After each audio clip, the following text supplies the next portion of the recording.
Okay, here's my offer. I'll teach you, but I won't do it classroom style. You work for me, I'll teach you. You don't work for me, I won't teach you. I can teach you faster if you work, and I'm wasting my time if you just want to sit and listen like you do in school. That's my offer. Take it or leave it. May I ask a question first? I asked. No. Take it or leave it. I've got too much work to do to waste my time. If you can't make up your mind decisively, then you'll never learn to make money anyway. Opportunities come and go. Being able to know when to make quick decisions is an important skill. You have the opportunity that you asked for. School is beginning, or it's over in 10 seconds, Mike's dad said with a teasing smile.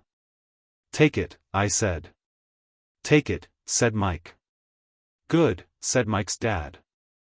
Mrs. Martin will be by in 10 minutes. After I'm through with her, you'll ride with her to my superette and you can begin working. I'll pay you 10 cents an hour, and you'll work 3 hours every Saturday. But I have a softball game today, I said.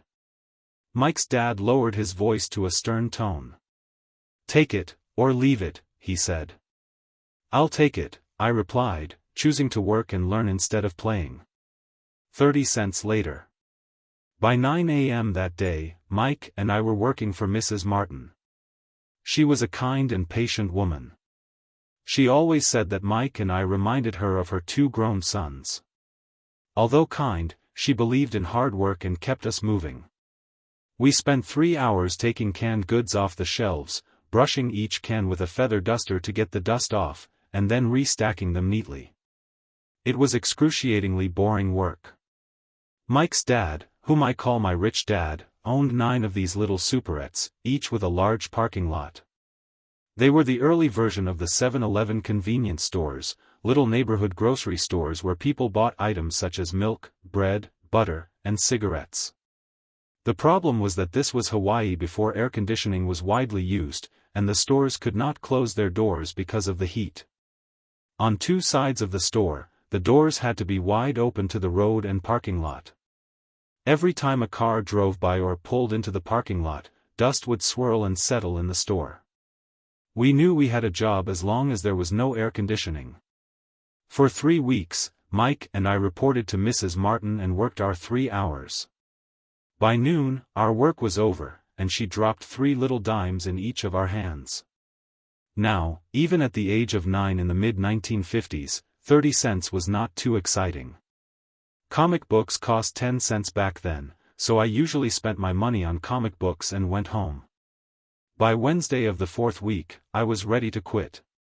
I had agreed to work only because I wanted to learn to make money from Mike's dad, and now I was a slave for 10 cents an hour.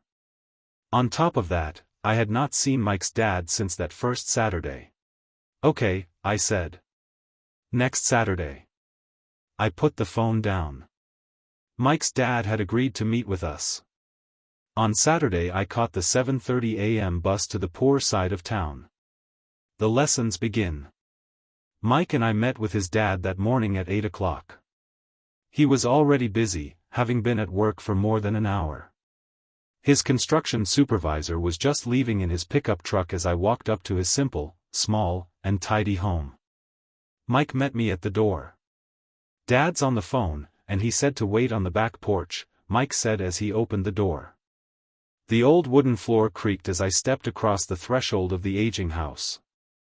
There was a cheap mat just inside the door. The mat was there to hide the years of wear from countless footsteps that the floor had supported. Although clean, it needed to be replaced. I felt claustrophobic as I entered the narrow living room that was filled with old musty overstuffed furniture that today would be collector's items. Sitting on the couch were 2 women, both a little older than my mom. Across from the women sat a man in workman's clothes. He wore khaki slacks and a khaki shirt, neatly pressed but without starch, and polished work boots. He was about 10 years older than my dad. They smiled as Mike and I walked past them toward the back porch. I smiled back shyly. "Who are those people?" I asked. "Oh, they work for my dad." The older man runs his warehouses, and the women are the managers of the restaurants. And as you arrived, you saw the construction supervisor who is working on a road project about 50 miles from here. His other supervisor, who is building a track of houses, left before you got here. Does this go on all the time? I asked. Not always, but quite often, said Mike, smiling as he pulled up a chair to sit down next to me. I asked my dad if he would teach us to make money, Mike said. Oh, and what did he say to that? I asked with cautious curiosity. Well, he had a funny look on his face at first, and then he said he would make us an offer. Oh, I said, rocking my chair back against the wall. I sat there perched on two rear legs of the chair. Mike did the same thing. Do you know what the offer is? I asked. No, but we'll soon find out. Suddenly, Mike's dad burst through the rickety screen door and onto the porch.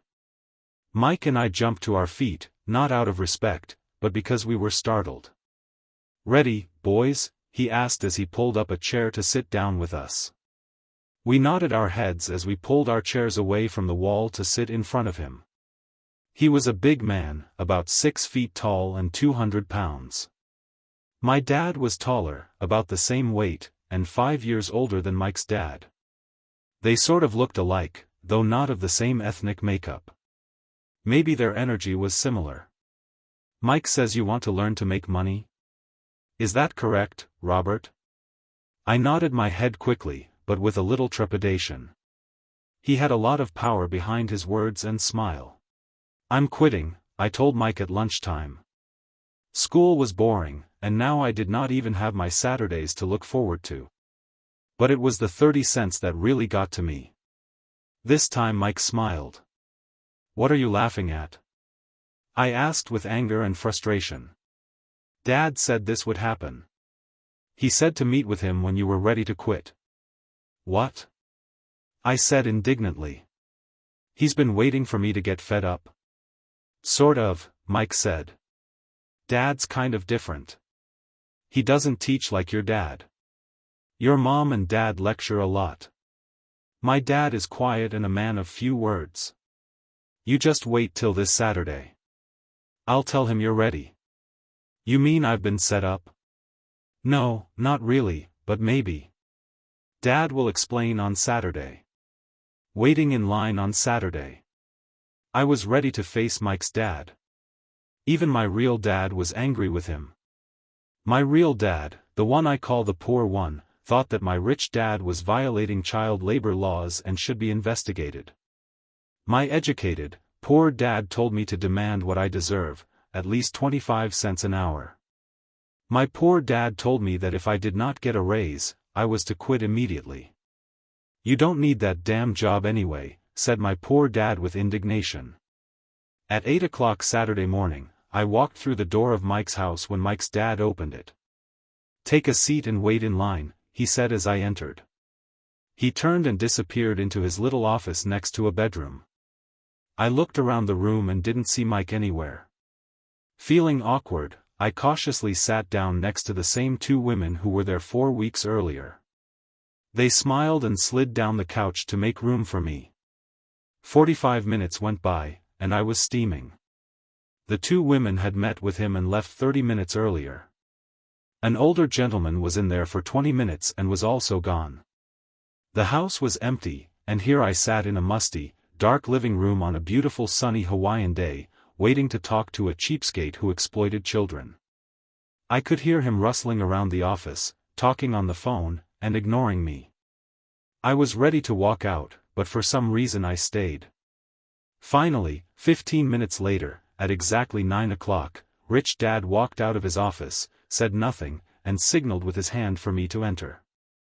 I understand you want a raise, or you're going to quit, Rich Dad said as he swiveled in his office chair. Well, you're not keeping your end of the bargain, I blurted out, nearly in tears. It was really frightening for me to confront a grown-up. You said that you would teach me if I worked for you. Well, I've worked for you. I've worked hard. I've given up my baseball games to work for you, but you haven't kept your word, and you haven't taught me anything. You are a crook like everyone in town thinks you are. You're greedy. You want all the money and don't take care of your employees. You made me wait and don't show me any respect. I'm only a little boy, but I deserve to be treated better. Rich Dad rocked back in his swivel chair, hands up to his chin, and stared at me. Not bad, he said. In less than a month, you sound like most of my employees. What? I asked. Not understanding what he was saying, I continued with my grievance. I thought you were going to keep your end of the bargain and teach me. Instead you want to torture me? That's cruel. That's really cruel. I am teaching you, Rich Dad said quietly. What have you taught me? Nothing. I said angrily. You haven't even talked to me once since I agreed to work for peanuts. 10 cents an hour. Ha. I should notify the government about you. We have child labor laws, you know. My dad works for the government, you know. Wow, said Rich Dad. Now you sound just like most of the people who used to work for me, people I've either fired or who have quit. So what do you have to say? I demanded, feeling pretty brave for a little kid. You lied to me. I've worked for you, and you have not kept your word. You haven't taught me anything. How do you know that I've not taught you anything? Asked Rich Dad calmly. Well, you've never talked to me. I've worked for 3 weeks and you have not taught me anything, I said with a pout. Does teaching mean talking or a lecture? Rich Dad asked. Well, yes, I replied. That's how they teach you in school, he said, smiling. But that is not how life teaches you, and I would say that life is the best teacher of all. Most of the time, life does not talk to you. It just sort of pushes you around. Each push is life saying, wake up. There's something I want you to learn. What is this man talking about? I asked myself silently. Life pushing me around was life talking to me? Now I knew I had to quit my job. I was talking to someone who needed to be locked up. If you learn life's lessons, you will do well. If not, life will just continue to push you around. People do two things. Some just let life push them around. Others get angry and push back. But they push back against their boss, or their job, or their husband or wife. They do not know it's life that's pushing. I had no idea what he was talking about. Life pushes all of us around. Some people give up and others fight. A few learn the lesson and move on. They welcome life pushing them around.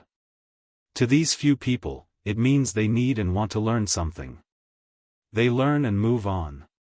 Most quit, and a few like you fight. Rich Dad stood and shut the creaky old wooden window that needed repair. If you learn this lesson, you will grow into a wise, wealthy, and happy young man. If you don't, you will spend your life blaming a job, low pay, or your boss for your problems. You'll live life always hoping for that big break that will solve all your money problems.